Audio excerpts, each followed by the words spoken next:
Hello, everybody. Thank you for joining us today. My name is Wayne Floriani. I'm the Vice President of Mine Africa and the co-organizer of today's event, along with Leadership in Governance Canada.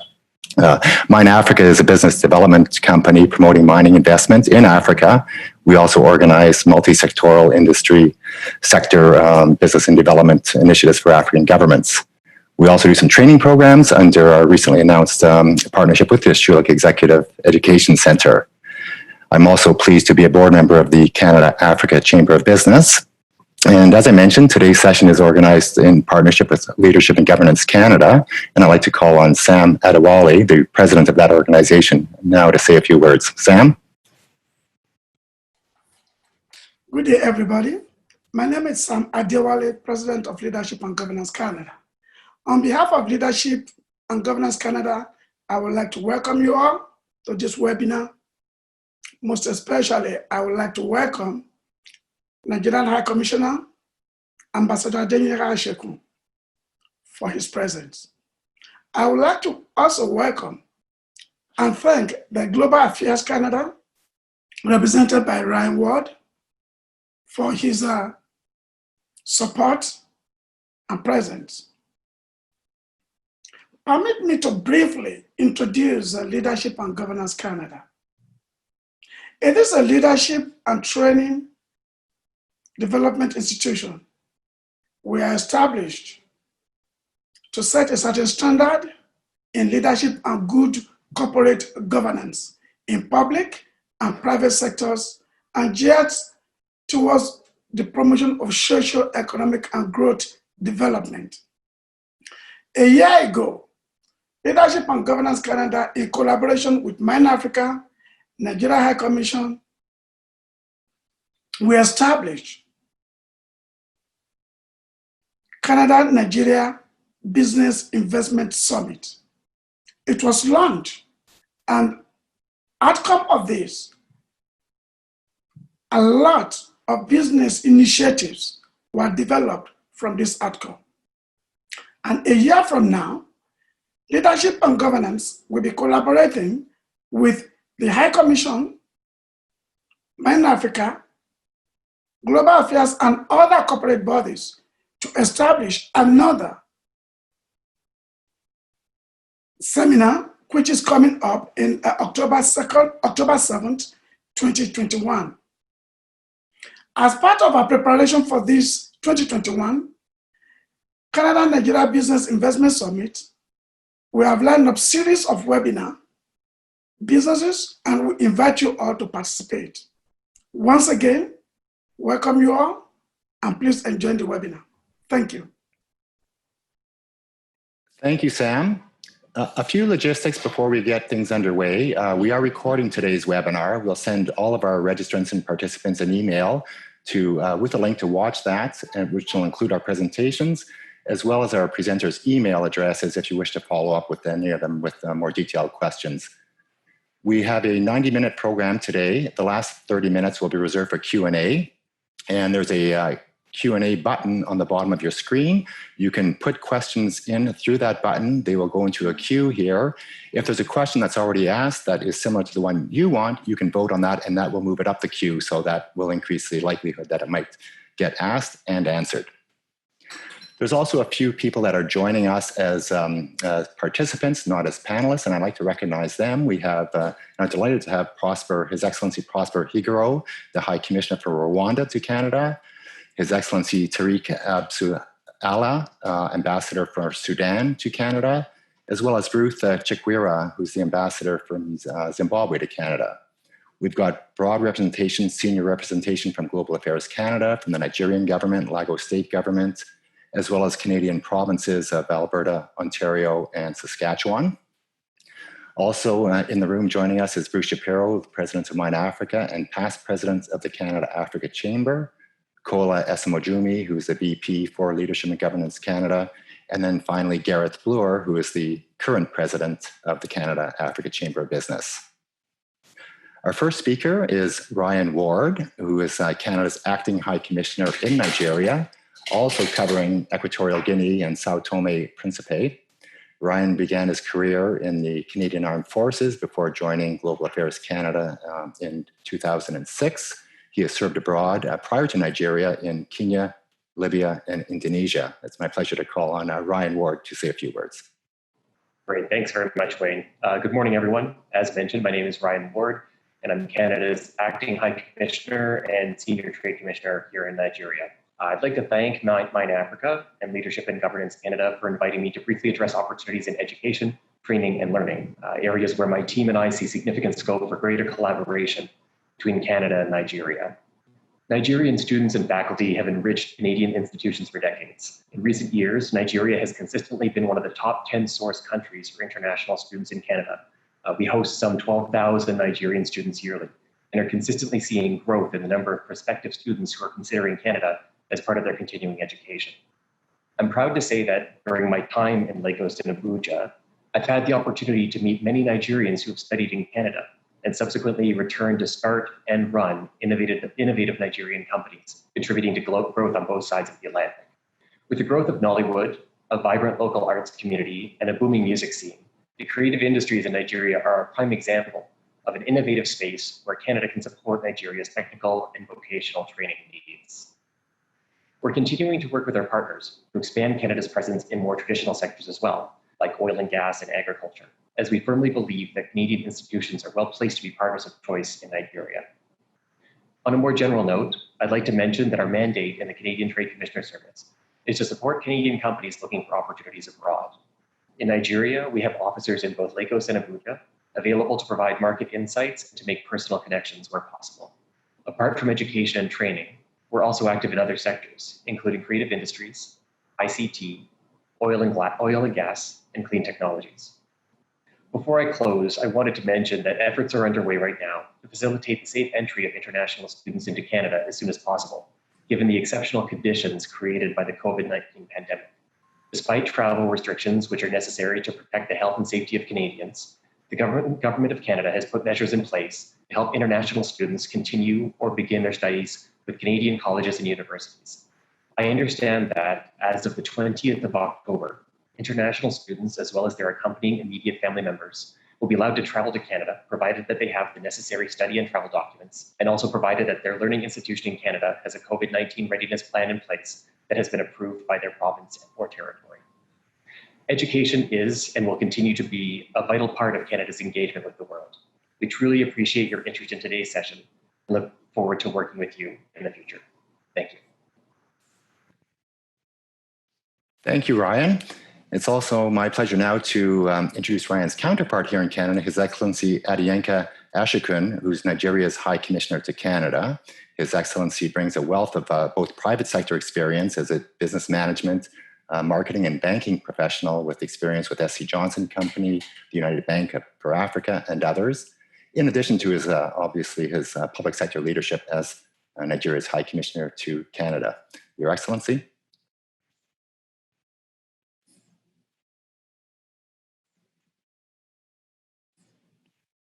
Thank you. The Canadian High Commissioner to Nigeria, Mr. Ryan Ward, Your Excellencies, ambassadors in attendance, the President of Leadership and Governance, Mr. Sam Adewale, the President of Mine Africa, Mr. Bruce Shapiro, the Vice President, Mr. Wayne Floriani, esteemed members of the Schulich Business School, distinguished ladies and gentlemen, it's an honor and a pleasure to share very brief opening remarks concerning this rather auspicious occasion. It's a pleasure to be here. I had the pleasure of being here last year for the summit that took place in Toronto, and it was a wonderful event and very fulfilling in many ways. I also would like to point out that as much as I enjoy the webinar, I actually quite miss the fellowship and networking opportunities that an in-person event afforded us. Be that as it may, it's a pleasure to be here. I must commend this collaboration between Schulich Business School, Mine Africa, and Leadership and Governance. I believe that a topic such as what we're looking at today is very commendable and very relevant, because education, learning, and training are those type of issues that always stand the test of time, regardless of circumstances that may come our way. And as my colleague, Mr. Ward, has said, there are at least 12,000 Nigerians studying in Canada. And so it's quite clear that the Canadian brand of education holds a lot of appeal for Nigerians. And I think what has come to be over the time is that there's an understanding, not everybody wants to come to Canada to study can. And so people have had to become a bit more creative. And so there are proposals for curriculum enhancement, faculty exchanges, student exchanges, replication of successful Canadian programs in Nigerian universities. And there's even talk of setting up satellite campuses of Nigerian universities in Nigeria, of Canadian universities in Nigeria, as a means of bridging the gap to make sure that collaboration can take place at the highest level. Just last week, an Ontario-based university, a very reputable one, executed a memorandum of understanding with the Nigerian secondary school for a very well thought out technology-enabled exchange program. The dean of the business school in Canada visited Nigeria in January and was able to assess firsthand the prospects for mutually beneficial collaboration between the two institutions. And an MOU has been executed. This is the kind of thing that we like because it enables us to take advantage of technology and ensure that even though people cannot move back and forth the way they might want to, meaningful exchanges can take place. I look forward to some of the very interesting and no doubt stimulating presentations that will be made today by people who are the actual practitioners in learning, training, and education. And I'm happy to also point out that education and training cut across all the sectors. And so it's such a topical area. At the Nigerian High Commission, we are committed to the building of a viable and sustainable bridge between Nigeria and Canada, using trade and investment opportunities as primary drivers to make this happen. The traditional models adopted in the past have not made it possible to optimize opportunities, and they fall short of what is possible. In 2019, the trade between Nigeria and Canada was the equivalent of what takes place between Canada and the US in 17 hours. So a whole year of trade between Nigeria and Canada took place between Canada and the US in 17 hours. And in the same year, Nigeria's direct investment in Canada was 2.4 times of what took place in terms of Canada's investment in Nigeria. What I'm trying to get at is the fact that the models that we've embarked upon so far have fallen short of what's possible. Between 2015 and 2019, 96% of Canadian imports from Nigeria were fossil fuel based. So what you begin to see is that there's so much more that can take place. And I think it's time for us to begin to look at what's possible. What should drive our conceptualization of the Nigeria-Canada trade and investment relationship is the portfolio of opportunities that companies in both countries can jointly exploit to satisfy the needs of potential customers around the world. So we need to begin to have a global perspective. There are areas where Nigeria has significant resources and Canada has considerable competence. And these are areas where companies in the two countries must collaborate for mutual benefit using models that work in a digital and global dispensation. I'd like to just point out that the time has come for us to begin to look at things in a way that takes the whole world as an area of opportunity where Canadian and Nigerian companies can collaborate for mutual benefit. I won't take much more time than this, but I must say that I look forward to today's program, and I believe that we're in for a very exciting time. Thank you very much and have pleasant deliberations. Thank you. All the best. Thank you very much, High Commissioner. We have 4 presenters today, each of whom will be speaking for 10 minutes. One of them is a co-presentation. And then, as I mentioned earlier, we'll be wrapping up with Q&A. So if anybody in the audience has questions you want to put to our presenters, please do so with the Q&A button. We're going to kick things off with Claudia Mueller, who's a leadership and management specialist with more than 8 years of international experience in teaching, research, and consulting. She's Associate Director of Global Mining Management at the Schulich School of Business and the Program Director at the Center of Excellence in Mining Leadership at the Schulich Executive Education Center. I'm going to turn things over. She also is a founder and has her own boutique leadership consulting company. And we will now turn things over to you, Claudia. Thank you, Wayne.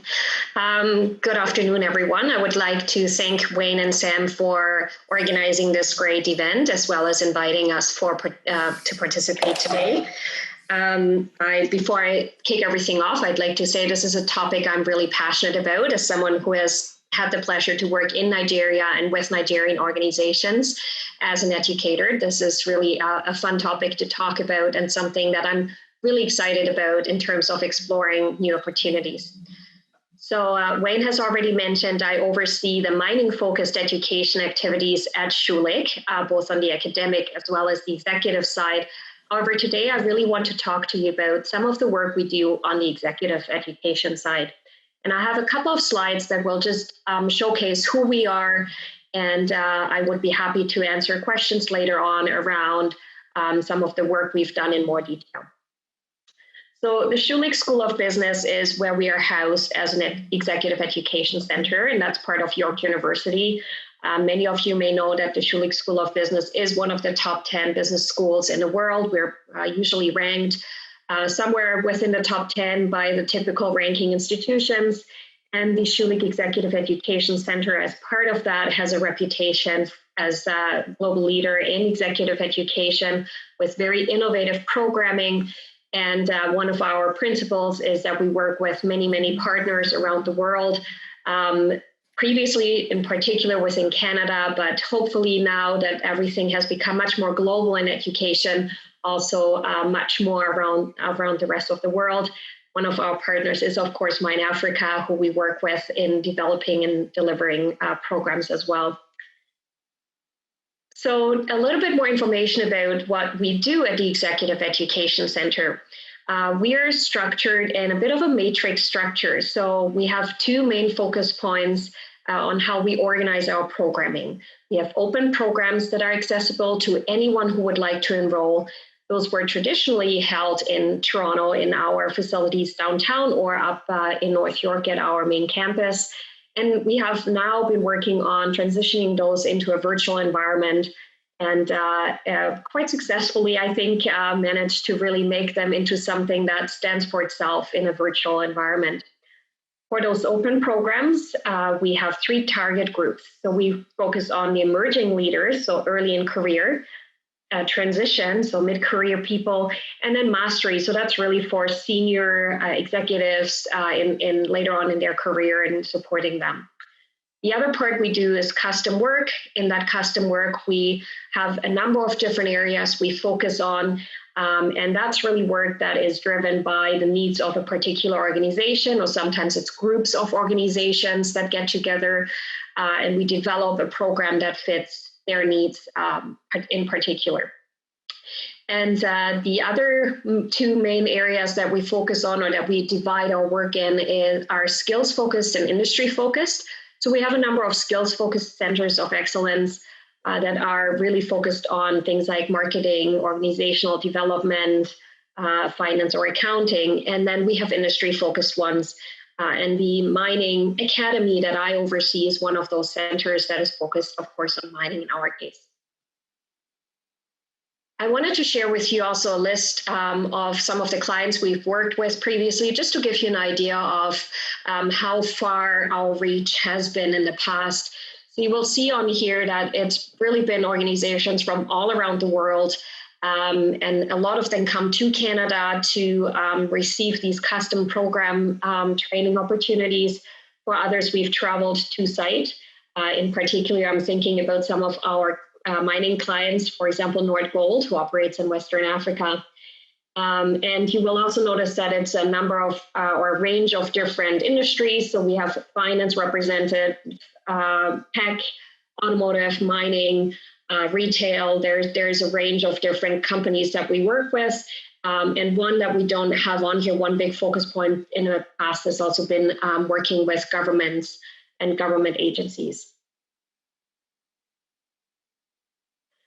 I wanted to also highlight some of the feedback we've been given. So we typically really keep track of our participants and make sure that we get feedback from them on how we're doing in our programming and how useful they feel the programming was once they have participated and are back in their regular jobs. So some of the numbers on here, I'm not going to go through all of those, but some of the numbers on here that I wanted to highlight is that the 96% of the people who go through our programming say that they use the knowledge or the skills that they've learned in the program in their job right away, and that continues when we do later follow-up questionnaires as well. The experience that we offer also includes a number of projects that we offer our participants that are really specific to their organizations that they work on. So we've done over 1,000 of these projects. We call them WIN initiatives. And 80% of those projects that are specific to these companies have actually been implemented by the companies. So you can see how this really adds value to organizations when they send their people for these development programs. Some of the programs that in particular I want to highlight in this context that we have seen of being of interest to regions and countries as they go through further development economically are highlighted on this slide. So in particular, what I would like to highlight is our mini MBA program. So our mini MBA program is a shorter version and non-credit version of an MBA program that you could do at Schulich on the academic side. Just that this one doesn't give you the academic credentials, but it still gives you a certification from the Schulich Executive Education Center and utilizes a lot of faculty mixed in with industry professionals to achieve a similar goal as an overall MBA program would. The other one that I wanted to highlight is, of course, sustainable innovation and an overall sustainability focus, as well as leadership. And in my case, of course, mining leadership related programming, which in one part we've already years ago worked with across Africa with governments as well. So I've mentioned that we have had to transition into a virtual environment, which I'm sure many of you have had to do as well, given the times that we are in right now. And we really weren't working that much virtually before COVID hit us. And then, of course, the majority of our programs were halted. And that has really driven us to seek to become leaders in this virtual world. And we've had a lot of fun with this, and it's worked out quite well for us. So we've really designed our own platform and a classroom experience based around that is flexible. It offers virtual classroom sessions where you have, interactive discussions and breakout groups. There is in-depth videos that you would watch yourself. They're asynchronous. And then there's also something that's called the Habit Builder, which helps us really strengthen skills individually in each individual. And so you use this app to further support your learning process and skills development throughout our programs. You will find these three components in most of our programs, virtual programs that we deliver now, and they've received some really, really good feedback. And as I mentioned, all of that is based around a platform that we've developed so that you can access it from anywhere around the world. And it offers you a selection of different modules, and you can use it on any device. And it includes also added features such as social-based peer-to-peer interactions. It helps you personalize your journey and tracks your learning journey. And then it allows you to really interact with other people using video, if it is possible, otherwise just audio, to really help your learning further along. And this is my last slide. I wanted to keep my presentation rather short and give you a little bit more detail on one of the examples that we've worked on. But really, the idea for us is that we partner with other organizations. So we don't look at this as a pure client relationship. We believe that we have to partner with our clients and really develop things that make sense for them and help them along in their organizational development journey so that we can really deliver value for the organizations and all of the participants throughout. And some of the features that you see on this slide are just added benefits that we add to our programming to really make it worthwhile for our partners to take these programs. And I mentioned I wanted to give a little bit more detail of an example of work we've done recently across Africa. I mentioned this early on. We work with Nordgold, a Russian gold mining company, and we developed a program for their supervisors and superintendents for them. We have the ability to deliver these programs in English and French, and we're just in the process of securing those and translating them into Spanish as well. And the approach that we've taken with that was really working with the organization on identifying what they need. So we went through a rigorous needs analysis and based everything that we delivered on what their needs are, what their values as an organization are, and what their leadership capabilities are that they're looking for in the people that work for them. We then traveled repeatedly over about a year period to site. We went to a couple of different sites and delivered these programs, and it's all flexible. It can be adjusted to different shift schedules and the availability of employees. And we added, of course, virtual components such as virtual coaching for every person into the program to really make sure that every individual can take full advantage of this. So I'll leave it at that just to give you an idea of some of the work we do, but I'd be happy to answer any questions. And I wanted to thank Wayne and Sam again for the invitation to join in. Thank you, Claudia. Our next speaker is David Thompson. David is a market specialist for Africa and the Caribbean with Mohawk College in Hamilton, Ontario. And David works with students and partners from across Africa and the Caribbean. He's a graduate from Mohawk himself, so he knows firsthand the value of international education and is passionate about guiding students on their journey to success. David, over to you. Oh, thank you, Wayne and Sam, for giving us this opportunity today to speak to everyone. Good afternoon, everyone. Like Wayne has introduced me, my name is David Thompson. I'm the market specialist in charge of an African Caribbean market and the US at Mohawk College. So on today's series, I'm going to be speaking about the value of Canadian education. We can't speak about the value of Canadian education without talking about Canada immigration population. As we can see before and after the immigrant before 2011 and after 2011, and it's divided into provinces. We can see Alberta, we can see British Columbia, and we can see Ontario. Okay. The Canada population is also about, Canadian population is also about 37.5 million people. And Ontario itself, we have 14.57 million people with 30% of immigrants. That's the total population of immigrants in Ontario. I'll move on to the next slide. Education in Canada. Okay, education in Canada is paramount in the formation of the right idea, understanding of knowledge. The Canadian education system strives for excellence in education. Particularly, it embraces large-scale immigrant through education. The Canadian education system also prides itself by providing numerous opportunities through diversification in learning. We provide 21st century modernized learning system and provision of various learning options. We can't speak about the value of Canadian education and I'll just touch base on why I chose Mohawk College. I'm not here to speak about Mohawk College today though, just touch base about Mohawk College, what we do, what we have achieved, why international students come to study at Mohawk College. We are #1 college in student satisfaction, 7 years in a row in Ontario. 86% of our graduates get job within 6 months of graduation.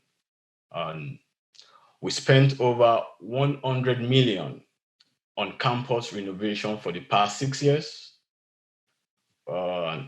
33 of our co-op students get hired out of 300 employers in Ontario, okay?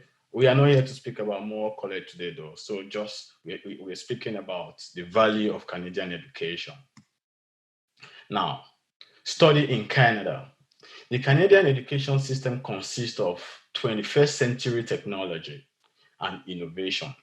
So as a leader in technology education, courses like virtual reality, multimedia production, computer and engineering technology will prepare students for the ever-changing information in job sector. The switch to online learning as a means of acquiring knowledge provide new opportunities for job creation and learning overseas. Virtual learning has brought a massive reliance on companies' PC online communication, as we are doing today. We if not for this online communication, we won't be here today, as provide best resources to aid learning. Okay. Now, international students in Canada. International education system has seen a spike since the early 2000s. So more than 37,000 Chinese scholars, rather, researchers and students were educated in Canada, like myself too, and since then has become a leader in their discipline and their institution. Why do students study in Canada? Survey has indicated to us that it's a multicultural society rather. The educational quality and security, we are on top of it. And this is the reason why students choose Canada. Also, international students gain Canadian experience through the Canadian residency and citizenship through the Canadian Express class. The education in Canada also attract the postgraduate work permits through the PGWP, which also attracts students and give them opportunity to study after their graduation. The cost of education in Canada, it's relatively affordable, as average fee ranges from 20,000 Canadian dollars to 25,000 Canadian dollars. Okay.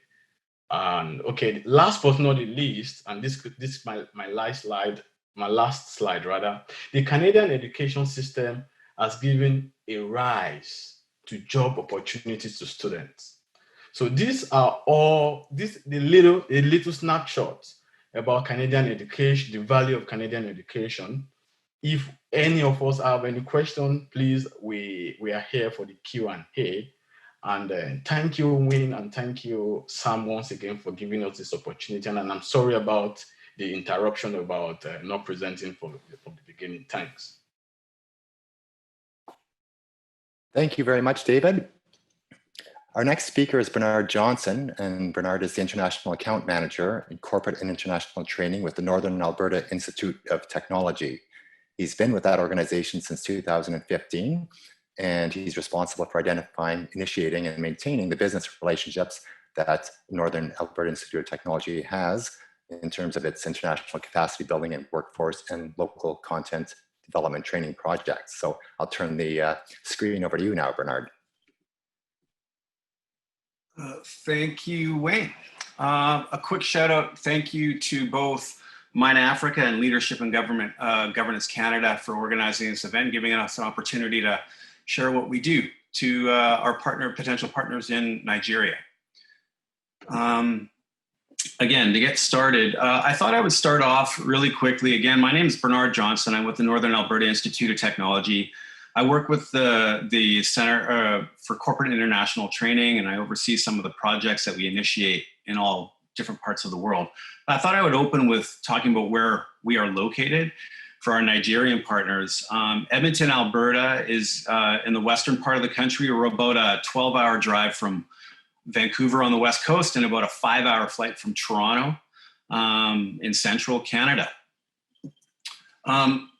Really briefly, to distinguish NAIT as a polytechnic, we're not a university or a college, and it's an important distinction to make based on 4 simple principles. All of our programs are technology-based and incorporate experiential learning in everything that we do.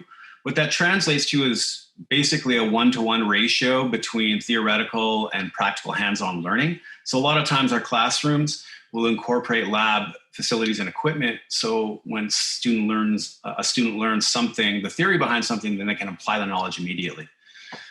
Everything that we do at NAIT involves industry, right from identifying and developing curriculum to quality assurance. Industry partners play a vital role in everything that we do. Another example of that is the level of research that we conduct at NAIT. And we do not do primary research. We are an applied research facility. So to clarify that, we have industry partners that will experience either new technologies or problems with in industry that they either don't have the bandwidth or the capacity to solve. So they will access NAIT facilities, personnel, and expertise to solve real world problems. There are 4 schools at NAIT. We have the School of Skilled Trades, the School of Health and Life Sciences, Applied Sciences and Technology, and Business. Without having to go through all of those schools, I thought I would highlight the 2 areas that I think that would be most of interest to our friends in Nigeria.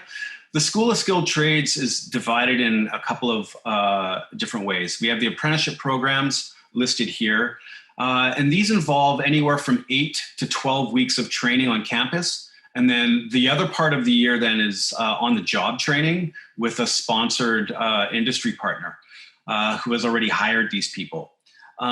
There are certificate and diploma programs for some of the skilled trades, and these lead to basically anywhere from 16 weeks to 2 years of full-time training as a distinction. So there is no work integrated learning component into that. The School of Applied Sciences and Technology, there are 44 different program areas, but I thought I would highlight just 6 or 7 of them here today.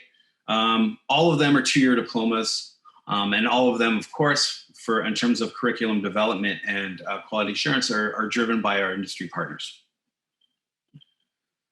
Again, I work with corporate and international training. Our office has been open for over 40 years, and we've been involved in over 100 projects in that time horizon.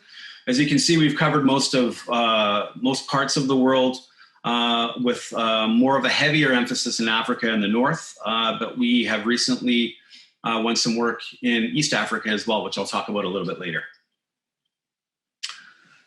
So our office does primarily have 6 distinct but complementary service offerings.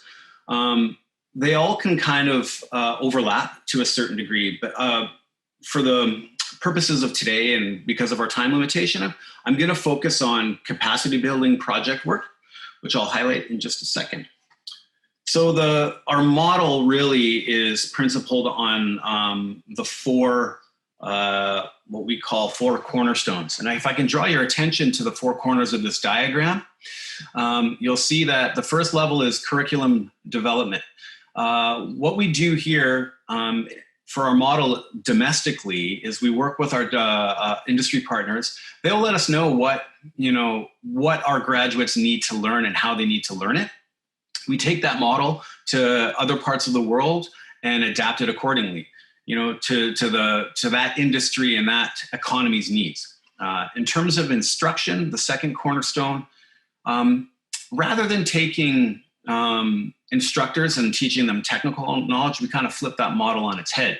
So what we do at NAIT is we have our instructors all come with 5 to 10 years of industry experience, and then we teach them how to teach.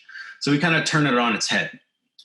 We take that model as well and apply it to whatever jurisdiction that we're doing a project in, and we will solicit the participation of industry professionals and then expose them to pedagogical training.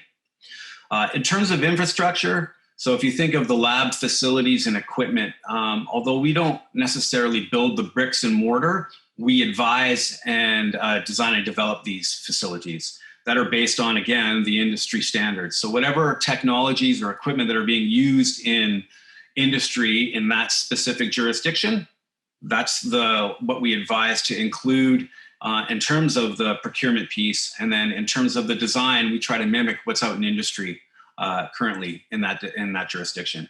And then finally, the organizational piece is we set up your educational institution for success, simply put. So as you can see, the one common thread through each of these pillars involves industry. So it's all those companies that are, the graduates will eventually, seek work in. Those are our partners that validate every step of the way, which ultimately and intrinsically translates to recognized certification and accreditation. Some of our industry supporters, and I thought we would move beyond just the oil and gas sector, which is a lot of work that NAIT has done in mining, just to give a wider breadth of the industry partners that we work with in Canada and abroad. And you can see it crosses all sectors, from energy to banking to consumer products, telecommunications, construction, you name it. These are all of the organizations that weigh in and guide our pedagogical model. I thought it would be helpful as well to talk about a couple of different projects. Again, we don't have the time to go into all the different projects that we've done across the world, but I thought I would highlight a couple. We are currently working in Uganda with the Ministry of Education and Sport, which is a project funded by the World Bank. We are working with them to design and develop 2 training centers of excellence. One in Lira, which is for highway and road construction, and the other is in Mbale at UTC Elgon for the construction industry. There, we're helping them with. We're following our capacity building model to the letter, where we're training their Ugandan instructors in our pedagogical model, and we're setting up those facilities based on Ugandan requirements on their specifications for both road and highway construction and the construction industry. A project from the past. We also worked with a mining company in Mexico between 2012 and 2015, where we designed and developed a training center and delivered the training. This did not include the train-the-train model, so there is flexibility there. I thought that was an important thing to highlight. Is our model, although it comes with 4 pillars, it is modular in nature, and you can pick and choose what you need for your specific needs. The areas that we developed training around were heavy equipment maintenance, electrician, and industrial mechanic or millwright. Another thing I wanted to highlight as well is a different way that we engage our industry partners. Can-Africa Resource Consultants are made up of ex-oil and gas executives based in Alberta that have formed a consultancy, and we've partnered with them to bring together a new training course to talk about upstream value creation, to talk about what, as global energy is transitioning. This course is designed to help stakeholders be able to look at those potential projects and to be able to look at them and analyze them in a more meaningful way. Finally, I'd like to take a quick moment to acknowledge one of the participants in the crowd today, Ndubisi Chijioke, who's the managing director of Jim Cole Resources Nigeria. We have signed an MOU with Jim Cole recently, and we, with the intent of partnering together to approach capacity building work in the TVET and CVET space in Nigeria. So we're really excited about this. It's part of our process as well to ensure that, local considerations are followed to the letter and inform every step of any capacity building project that we work. We can't do this without our local partners. And I just wanted to take a moment to acknowledge Jim Cole and Ndubisi for this next step. We're really excited about that. Finally, just some contact information. As I understand it, we're going to be sharing our presentations with the participants today. but just for your own reference, we really, really look forward to talking to you about any and all of your needs.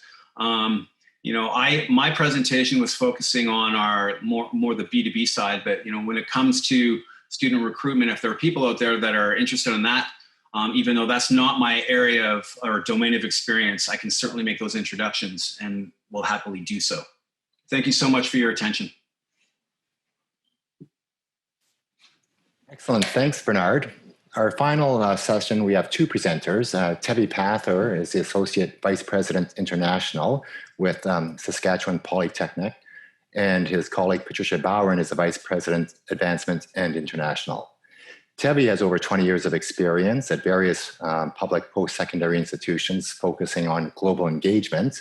He grew up in South Africa, and as such, he was also an international student himself. I think he brings a unique perspective to the topics of international development, global engagement and mobility, diversity and inclusion in the post-secondary sector.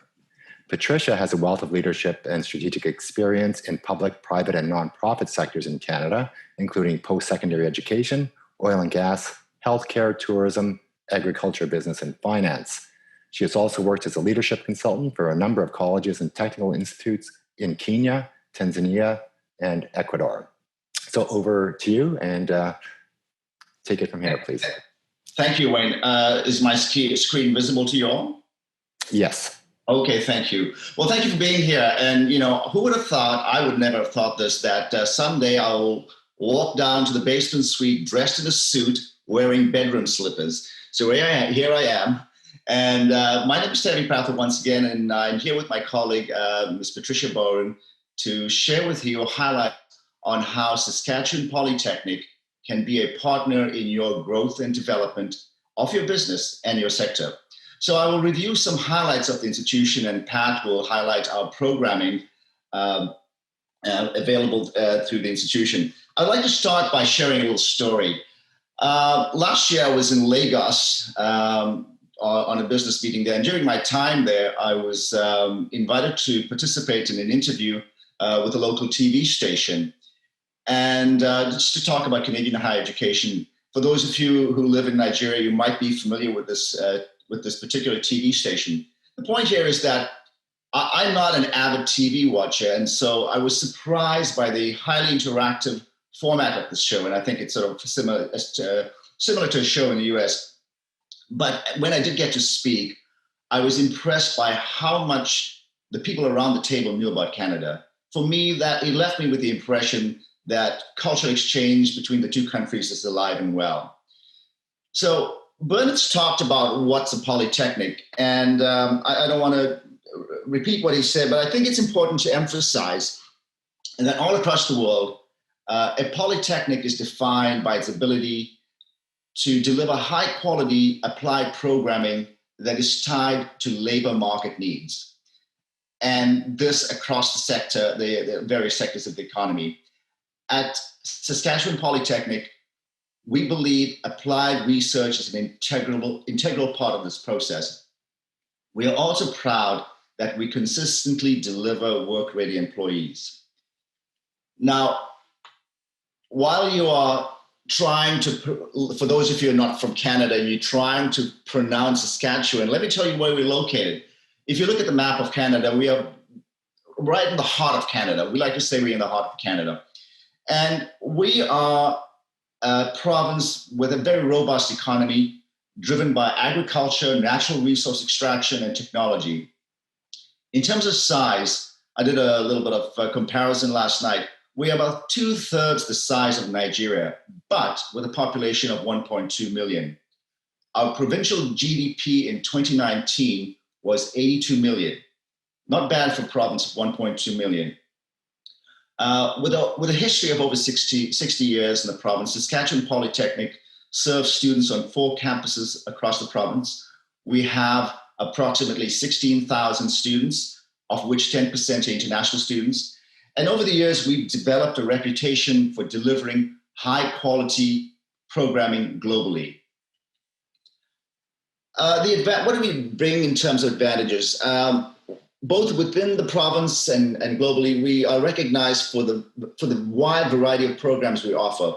We offer over 150 programs with various credential options.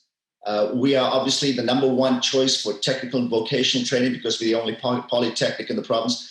But I think it's important to recognize our strong links to industry and service organizations are key to our success. And together with our flexible and innovative learning, we see this as a true formula for success in terms of providing to the industry, to the economy, trained graduates. Now, what's our model for success? Success comes with experience. And over the years, in working with our international partners, we've learned to focus on strategies that have worked for us and worked for partners. This includes extensive collaboration with partners on leading edge curriculum development and tied to the specific outcomes required. We ensure that the model developed is transferable to diverse communities and sectors within a region. We work hard to ensure that the programming we provide addresses identified local and national gaps in employment. When we are working with partners, we provide online support and, where feasible, in-country support. And more importantly, to empower and develop local instructors and facilitators. Finally, before I hand off to my colleague, Pat, I think it's important to recognize that we work to ensure that there is mutual benefit and reciprocity in any partnership we work on. Over to you, Pat. Thanks so much, Tevi. And thanks to our organizers today. My warm greetings also to all of our high commissioners and ambassadors, dignitaries, and esteemed speakers, and to all of our participants. I'm pleased to be able to be online today to join this conversation and to build on what Tevi talked about with SAS Polytech. So I'd just like to reiterate how SAS Polytech fits into this industry education ecosystem. Business and industry connections are key to SAS Polytech's success. Our programs are based on labor market needs, and we must support the export world in which we live. Our curriculum is developed through consultation with industry. Our graduates have a high level of knowledge, skills, and practical experience, and we engage in applied research, drawing on faculty expertise to support innovation by employers and providing students the opportunity to develop critical thinking skills in this global market. Next slide, please, Tevi. As Tevi mentioned, we have over 150 credentialed programs and thousands of programs in our continuing education portfolio that speak to labor market needs. We have a significant footprint in the extractive sector, including mining and oil and gas. We work in energy and manufacturing, construction, trades, transportation and logistics, agriculture, natural resources and tourism, business, ICT and engineering, and health and safety, a safety that relates directly to industry needs. These, as you can see, are all sectors that are of great importance to the Nigerian economy, as well as other regions of Africa and across the world. Next slide, please. So SAS Poly has significant experience working around the globe in large-scale projects and with large funding partners, including IFIs and government agencies. I won't go into the detail here given our time today, but I'd like to summarize that we are really a Canadian leader in design, delivery, and management of international partnerships. We focus on building sustainable global partnerships in communities around the world to meet strategic, educational, research, economic, and public service goals.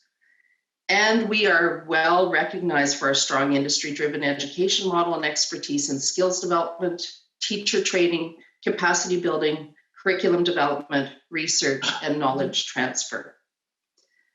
We have numerous partnerships around the world that allow professionals from overseas access to our world-class training in Saskatchewan, and our industry training programs delivered abroad encourage emerging countries to look at Saskatchewan Polytechnic as a model for addressing skills shortages, while also meeting the needs of a growing youth population seeking employment And I know that resonates so closely with so many of us. Next slide, please. I think just quickly, as you see, we have worldwide reach. Maybe we'll move on to the next slide in the interest of time, Tevi. But I really want I won't speak in detail about each of our projects, but maybe just to say that we have worked in a number of projects and partnerships in Eastern Europe, the Middle East, Latin America, and next slide, Tevi, and Africa and Asia in a variety of skills development and consultancy projects. And I should reinforce that Tevi and I and our SAS Poly team have significant experience in countries including South Africa, Tanzania, Kenya, Ghana, Burkina Faso, and Nigeria. Next slide, please. And so in summary, I want to say that we would be pleased to explore opportunities to work with you and your organizations in a variety of ways. And those can include things like study opportunities in Canada. I see questions coming in the chat already. And certainly SAS Polytech is, our High Commissioner Ward mentioned the process happening in Canada right now. And we are on the list to be ready to greet international students back to Canada in a very safe project with actually, in fact, very low COVID numbers at the moment. But in addition to that, we can also support work studying in Nigeria, just-in-time corporate and customized training, consultancies and applied research, teacher training, joint programming, and other forms of private-public partnerships. Next slide. So thanks for your time today. Tevi and I will, and Tevi, you can go on to the next slide. Tevi and I have shared our email addresses here, but I understand that Wayne will also share those with you. We're very much looking forward to connecting with you further to talk about how we can support your organization. Thank you for inviting us to be part of this session today. Thank you, Pat, and thank you, Tevi. That, ladies and gentlemen, concludes the presentation portion of our session today, and we're going to open it up to Q&A now. As Pat had mentioned, some questions have been coming in, and they have been answered. Our speakers have been proactive in answering them online as they come in, but I think I can repeat a few of those. But first, I would like to open with one of mine, and it's geared, I think, for all of our speakers, and it was prompted by more so from Claudia's presentation, as well as Bernard's, and that was when you showed some of your clients and your supporters. And it was an impressive list of the logos that I saw up there. They were big companies. I saw Microsoft, for example. So they were all sort of Fortune 500 companies. The question I have is, in terms of your training programs, and this would apply to everybody, I would think, in terms of your training and educational and programs, what size client or company are you targeting? Is it just a big company? Is it a medium, small, or is there a sweet spot that you're looking at in that delivery of that? Claudia, please go ahead. Thank you. So yeah, I'll kick us off. I think I mentioned earlier that sometimes we have groups of organizations that we deliver customized trainings for. So that's actually an approach that we've been taking when there is a lot of small companies and you know, really not even medium-sized, but really smaller companies that have an interest in some of the training we deliver, but by themselves, they might not have enough people, enough participants to send to these training programs. However, their needs might be very similar. So they're operating in a similar industry. They're looking at a similar level of their participants joining this program. They just have very similar needs. So what we often do is we bring a lot of small-sized companies together into this conglomerate of partners that we work with and then develop something for them. So I think the answer from our side is really that we don't really exclude any size companies from what we do. In fact, we have a range of flexible programming available. So if there's organizations that, for example, have 1 or 2 people that they would like to send to certain programs, we do have that option through our open programming that is available at scheduled times where they would sit with other people from other organizations and really also learn from that exchange with similar industries or or people who have similar roles in the same industry. And then if we once we move into a larger need, and when it comes to the participant group, we can accommodate that either through this conglomerate approach or individually by company, depending on the size of or the group size of the participants they would like to target. Okay. I think at NAIT, our approach really is contingent on the need of either the jurisdiction or the client. Typically, if we are engaging industry in terms of the formation of a new program, wherever that may be, we like to get a cross-section of companies. So, you know, major players, international conglomerates, all the way down to local operators.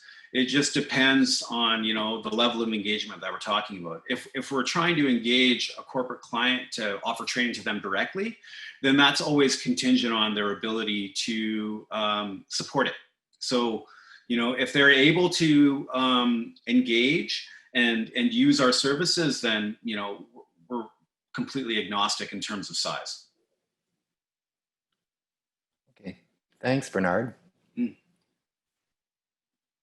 We had another question come in, and it's actually, while we're on you, Bernard, I'll direct it to you. It was, the question is from an anonymous attendee. NAIT, I see you're working in Uganda supporting the construction and road construction sectors.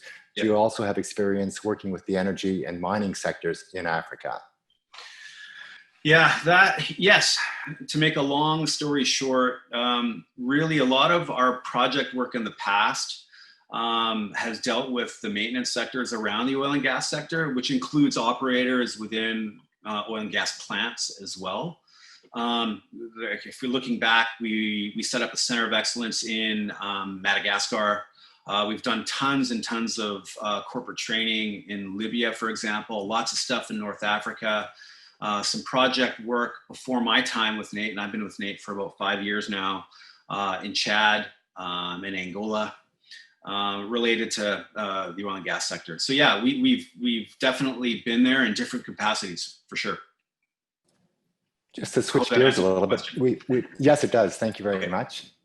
We've had a number of questions coming in, and Ryan had mentioned that briefly at the beginning about the COVID regulations around students wanting to come to Canada to study at your institutions. And Pat, you had mentioned a little bit about, talk to that a bit. I wondered if I could open that up to all of you and give a quick summary on how you're responding to that situation. Sure, I can go ahead and start. Thanks for that question. Well, I need to start by saying how pleased we are with the work that our Canadian government has done to support us as institutions. We also have tremendous support from our provincial governments, and they see the value of having international students returning to Canada.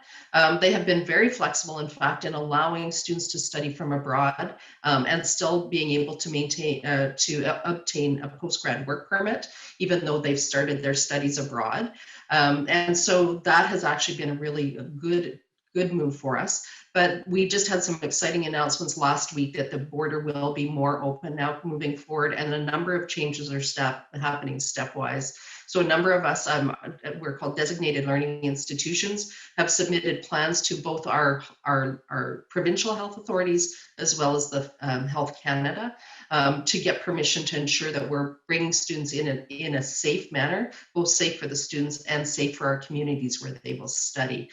So those plans are in progress right now. We at SAS Polytech had completed our plan actually over the summer in June and July, had a good start on it. So a lot of that work has already been done. And so we're just waiting stepwise through the processes the government will release. I believe October 8th, the first list of those DLIs that are approved will be online. And from there, it'll be a rolling list. So anyone who's interested in studying in Canada should keep an eye on those lists on the Canadian government website. Thank you, Pat. Does anybody else have anything to add to that? Sorry, just to clarify, is the question, what are our mitigation measures in the face of COVID?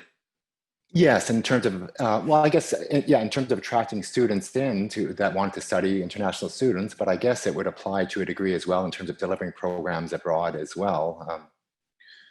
Yeah, I mean, everything that we're doing in this respect is guided by provincial and national guidelines in Canada and abroad. So I know at NAIT domestically, if the training can be delivered virtually, then we're doing it virtually, but there are cases where the hands-on portion need to be done face-to-face, and they're being delivered face-to-face, but in strict following of those guidelines where, masks, social distancing, disinfecting, all of that stuff is being implemented strictly. Yeah, and I can maybe add a little bit to that. We are a large university, and of course we are situated in Ontario, where the numbers are a little bit higher than in many other parts of Canada. So we've been approaching this also, of course, with a lot of caution, guided by the province and federal guidelines that we've been receiving. For us, what it has actually resulted in is, I think, a little bit more flexibility, and I'm sure my colleagues would agree. It's made it a little bit more flexible for international students to decide how they want to either start or continue their programming. So for us, all of our courses are currently online at the business school this semester. Across the university, there are some that are in person. They're typically the ones that include laboratory work. If someone is studying chemistry and has to do experiments as part of their degree program, but it's very limited this semester. For next semester, we're not sure yet, but we foresee that will stay very similar for next semester, with the majority being online, and the remaining some exceptions being made for courses being taught in person.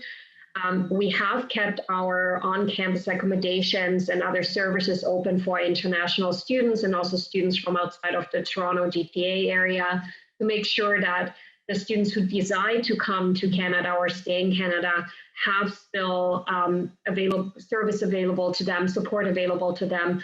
And similarly to other universities and learning institutions, we have increased the support that we give staff as well as students in terms of mental health and other social services that we feel are of increased need at these times where there's so much uncertainty, and especially for international students who don't have friends and family around, it's difficult. So we're trying to work together as a community to help that out and make it a flexible approach for them, to enable them to take programming or pause their programming as they like. Thank you, Claudia.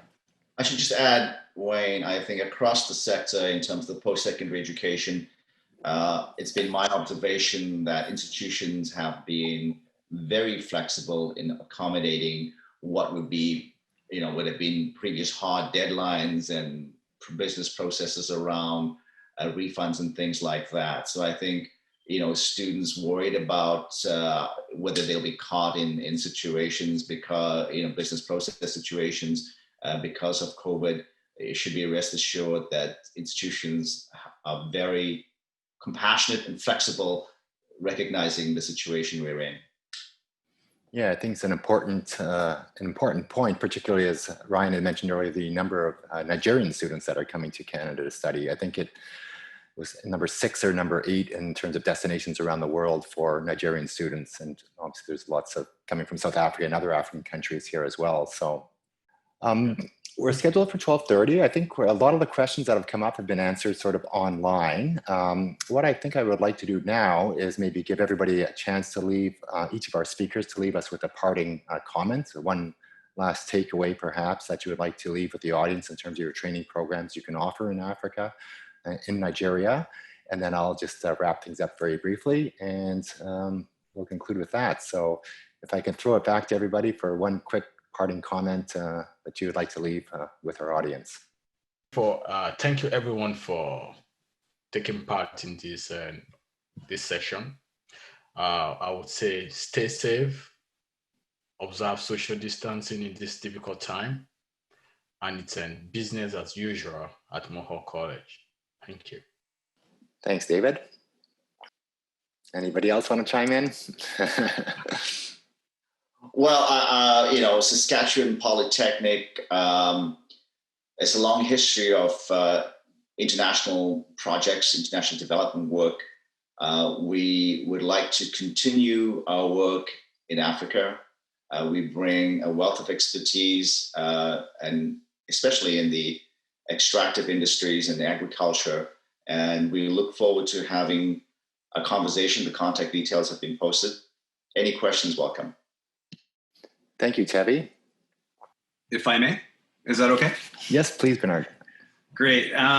Yeah, in closing, I think that I'd just like to reemphasize a couple of things about my presentation.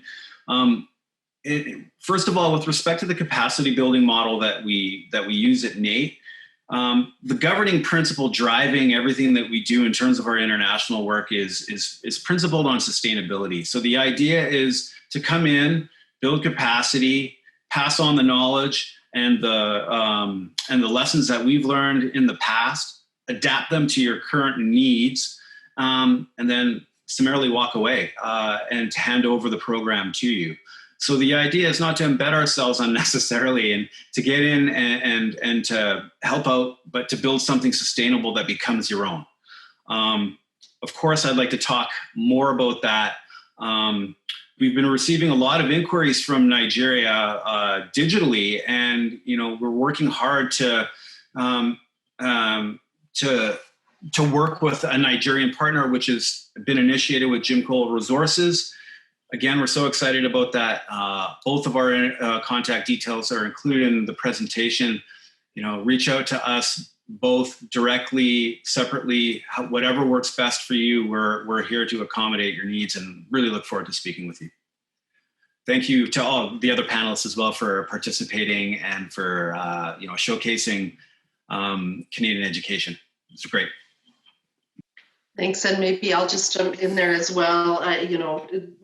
I think it's just so great to have all of you join today and to be having this conversation, a relationship between countries that's continuing to grow. And I appreciated the untapped potential that we heard about early on. Saskatchewan Polytechnic strategy really focuses on industry-embedded learning and research. And we really do look forward to working with you at SAS Poly and across Canada to see what kinds of partnerships we can pursue to enhance that relationship. So thanks to all of you for being involved. Thank you, Pat. All right, if I may.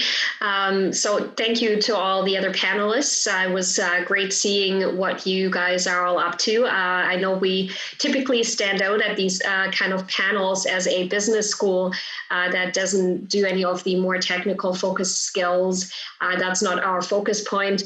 I'd like to emphasize that we found in the past that that there is a winning combination between this idea of further developing business acumen and skills around that, plus the technical expertise. So we're always happy to partner with other organizations on that. And we're really looking forward to exploring what this new world that we've been all thrown into might be for us and what kind of opportunities that brings in terms of partnering with Nigerian partners in supporting some of the development needs over there. So thank you. Thank you, Claudia. While we were going through that, a couple of other questions popped up, so I can maybe throw one out. We've got a little bit of time. Renewable energy is one of Canada's strengths, and the question is, any programming in renewable energy from any of our presenters today that can be delivered in Africa? I was actually just looking at the chat and I was going to type in an answer on that. So I think, yes, a number of us are working on that renewable energy area. A number of our programs have renewable energies built into them. So for example, electrical programs, different programs are built in. Certainly that's an area, I think in particular Western Canada, we're expanding greatly at all of our institutions. And so I'll just pop in a program course browser link as well into the chat so that folks have it. Thanks. Thank you, Patricia. Yeah, I like the High Commissioner Adienke's comment earlier that the trade between Canada and Nigeria is done between Canada and the United States in 17 hours. And I think that shows that there's a lot of need for work between the two countries in terms of developing that trade and that investment. And I think it shows us that there's a great opportunity there. Nigeria is the biggest economy, GDP-wise, in Africa, with about $500 billion GDP in 2019. It's got the largest population in Africa. And it's also got, I think, significantly, when we're talking education sector, one of the largest populations of youth in the world. So there's significant opportunity for Canada, for Nigeria, and both of us working together and developing that. And we look forward to continuing to do that. Today's session was hopefully a step in that direction. And I see the High Commissioner nodding. Would you like to make some final comments for us, sir, before we sign off? Thank you very much. Just basically to appreciate the effort that went into this. This is very focused and very targeted in terms of scope. And I believe that the collaboration that works for the future is whereby companies, organizations, universities, institutions on both sides get together and take a global perspective as to what's possible, bearing in mind the kind of dispensation that COVID has forced upon us. There are all manner of challenges, there are also a manner of opportunities, and it's about discernment and collaboration for mutual benefit.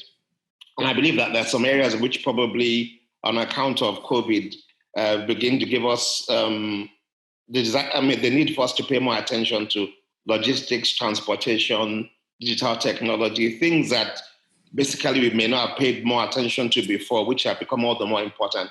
So I think this is very good, and I look forward to the summit proper a year from today. Thank you very much for such wonderful work.